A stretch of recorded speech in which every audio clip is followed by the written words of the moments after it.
টেনশনে আছো তো বিড়ি বিট টানটু গণ গণ তুই আরে মারনি পিঠে গোটা ওর বাড়ির দাগ বসে আছে বড্ড কথা। তোর বাড়ির দা কোন শালা তোকে মারছে বে ক দেখে তার নামটা আজই তাকে দেখে নিবা। অঙ্ক মাস্টু। ও এটা মোকে भी মারে বে। আচ্ছা তোকে কেন মারলা? আরে আজি পচরাইটে পাই সমান কত, আমি ভাবলি কার কতনু কত পাই, আমি কইলি মন্টু কতনু 10 টাকা পাই তার বিড়ি প্যাকেট সরিয়েছিলা, ঝন্টু মোবাইলে পয়সা ভরবে বলকি সে বি 50 টাকা লিখলা গোটে, আর ঠকরা গোটে 20 টাকা লিখলা সে মামুদকে যাবে বলকি, মোট 80 টাকা পাই। তুই মোর কথা বি কই দিছু মারছে ঠিক করে কি কইলু? না কইছি কি তুই মনে হয় আরো কারো কতনো পাই তুই ভুলিছু। আরে না রে, আরে কি গোটে ঢেকির মতো আঁকি দিলা, দিকে কয়টা পাই সমান 2207। কি কৌরি আরে মাস্টারটা মনে হয় না আমার তো মারতে ভালো লাগে। সেদিনকে আমাকে পচরাইটে বলতো একটা গরু 3 মিটার দড়ি দিয়ে একটা খুঁটিতে বাঁধা আছে, গরুটা কত জায়গা জুড়ে ঘাস খাবে। আমি আচ্ছা কত আমানকার কি ও কাজ পড়িয়াছে যে বুঝি বুঝি গরু কতটা ঘাস খাইতে ওটা দেখবা, আমরা কি পড়তে আসি না গরু চরিতে আসি? পড়তে আসি তারপর তারপর আরে আমি কইলি জৈঠি গরুর পেট ভরিয়াবে শো পর্যন্ত খাবে, আর যদি পেট নাই ভরে তাই ঘরে যাই কি কুড়া জল খাবে। তোমাকেও তো চিন্তা করতে হবে নি মাস্টার। ও কথা শুনি কি ক্লাস গোটা আমাকে বেঞ্চির উপর দাঁড় কি রোকলা। ও মাস্টারটা আমাকে ভিতে সেদিন খালি খালি মারলা, ক্লাসে ঢুকি কি কইলা আজকে আমরা সবাই পাটিগণিত করব। আমি ভাবি কি তৃণমূল পার্টির নাম শুনছি, সিপিএম পার্টির নাম শুনছি, বিজেপি পার্টির নাম শুনছি, কিন্তু গণিত পার্টিটা আবার কি? মাস্টার আবার পার্টিবাজি শুরু করলা নাকি? আমি দাঁড়িয়ে কি কইলি স্যার আমি করব না। জানি না আমার বাবা কইছে পার্টিবাজি না করতে, আমার ঘরে তো সবাই কংগ্রেস পার্টি করে। ওটা শুনি কি মাস্টার উদাম কেলানি দিলা রে মুখে, উদাম গাধা পিটান পিটাইলা। কইলা পাটিগণিত মানে নাকি কথার বল দেখি। হেডমাস্টারকে কইতে হবে স্কুলে আইছি কি নাই পড়ি খালি উল্টা পাল্টা কাজ। জানো সেদিনকে আমাকে সুদ ব্যবসা শিখাইছে। আরে আমার ঘরে এইসব সুদ ব্যবসা ট্যাবসা পছন্দ করেনি, আমার বাবা কইছে সুদ খোর হবু নি জীবনে। মানে এত কঠিন কঠিন অঙ্ক শিখে কি করবা কত। সেদিন স্যার ক্লাসে ঢুকি কি মুখে পচড়াইল পিতার বয়স পুত্রের বয়সের নাকি 4 গুণ।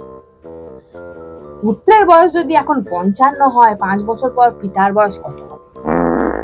আমি স্যারকে বললি স্যার ভবিষ্যতের কথা তো জানি কি হবে, 5 বছর পর তাদেরকে ডেকে আপনি জিজ্ঞাসা করলিবেন কার কত বয়স। আচ্ছা তুই কত অঙ্ক বই যে লিখছে সে অঙ্ক বই লিখছে না বাল্মীকি রামায়ণ লিখছে? হ্যাঁ 2024-এ আসি কি পিতা পুত্র লিখার কি দরকার, বাপ বেটা লিখলেই তো হয়, সহজে বুঝবো। আরে পিতা পুত্র মানে কি ওটা বুঝতে তো আমার 10 মিনিট লাগিলা। প্রচুর কড়া কড়া ভাষা, বুঝছা কুণ্ঠি থিটা কুণ্ঠি সাইন কুণ্ঠি কোস, তা আমি বুঝি পারিনি। আমি কি পশ্চিমবঙ্গে পড়াশোনা করিনি না জাপানে পড়াশোনা করিনি? সেদিন মাস্টার পজরাইটে বলো তো এ বি সি 3 বন্ধু যথাক্রমে এক্স 2x ওয়াই টাকা মূলধন নিয়ে ব্যবসা শুরু করলো।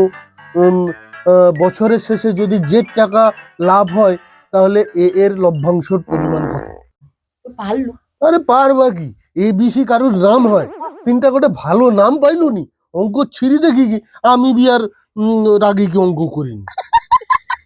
আরে গোটে লয়া অঙ্ক বি আসছে মার্কেটে, বীজ গণিত। আচ্ছা সেইটা আবার এক্স ওয়াই জেড দেখি করতে হবে। আচ্ছা এতদিন আমরা কি শিখছি 1 2 3 4, এখন 1 2 3 4 ছাড়ি কি এক্স ওয়াই জেড দেখি অঙ্ক, আর কথায় কথায় বীজগণিত সমাধান করো সমাধান করো। আচ্ছা আমরা অঙ্কের ছাত্র না হাইকোর্টের জজ কত? আচ্ছা অতই যদি সমাধান লাগবে তাহলে এক্স ওয়াই জেড দেখি অঙ্কটাকে কঠিন করলি কেন? বীজগণিতের ভিতরে এত এক্স যে গোটা স্কুলের ছাত্র মন কারবি অত এক্স গার্লফ্রেন্ড নাই। সেদিন মাস্টার আমাকে পচরাইটে বলো তো চতুর্ভুজ কি? আমি কইলি বিষ্ণু দেবতা স্যার, বিষ্ণু দেবতা। হ্যাঁ, কইলে মানে? আমি কইলে মানে চতুর্ভুজ মানে 4 হাত যার আছে, বিষ্ণু দেবতার তো 4টা হাত আছে, মানে বিষ্ণু দেবতা স্যার। ও কথা শুনে কি মাস্টার আমাকে কি কইলা, কান ধরে কি ক্লাসের বাইরে বার গেছিলা? ও মাস্টারটা শুধু মারে জানো। শুধু মারে? সেদিন আমার খাতাটা ছিঁড়িছে দেখি কি পথ পাটাটাই দমকা দিলা রে, 4 ঘা পর পর পর পর দিলা। কিনি খাতা ছিল কিরকম? শুন, উপপাদ্য করতে হিনে মক্স দিতে হয়। হ্যাঁ। কোনটি সমান্তরাল কোণ, কোনটি অনুরূপ কোণ, কোনটি একান্তর কোণ, চতুর্ভুজ, ত্রিভুজ, কতভুজ। এবার কি হচ্ছে, যতক্ষণ না মুখস্থ হইতে ততক্ষণ আমি খাতাটা ঘষিটি। আমার মুখস্থ হইটাই নি, খাতায় আমি দমকা ঘষিটি। ঘষি কি 10টা পৃষ্ঠা পরপর ছিঁড়িলা। মাস্টার দেখি লিছে দিলা পথটাই, ও লাল করে দিলা।